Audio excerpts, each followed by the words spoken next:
வாழ்க்கை கடினமல்ல, வாழ்வதும் கடினமல்ல.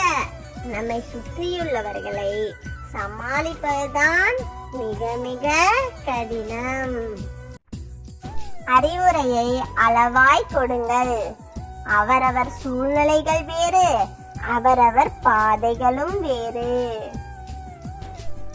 வாழ்க்கையில் சில நேரங்களில் உடைந்து போவது கூட புதிய மாற்றத்திற்காகத்தான். கவலை வேண்டாம், தன்னம்பிக்கையுடன் சவால்களை எதிர்கொள்ளுங்கள். ஒரு பெண் திமிராக இருப்பதற்கு அவளின் ஒழுக்கமும் நேர்மையான அன்பான குணமே காரணம். இறைவன் உனக்கு கஷ்டத்தை எப்போதும் கொடுப்பதில்லை, உன் எண்ணங்கள் தான் உனக்கு கஷ்டத்தை கொடுக்கிறது.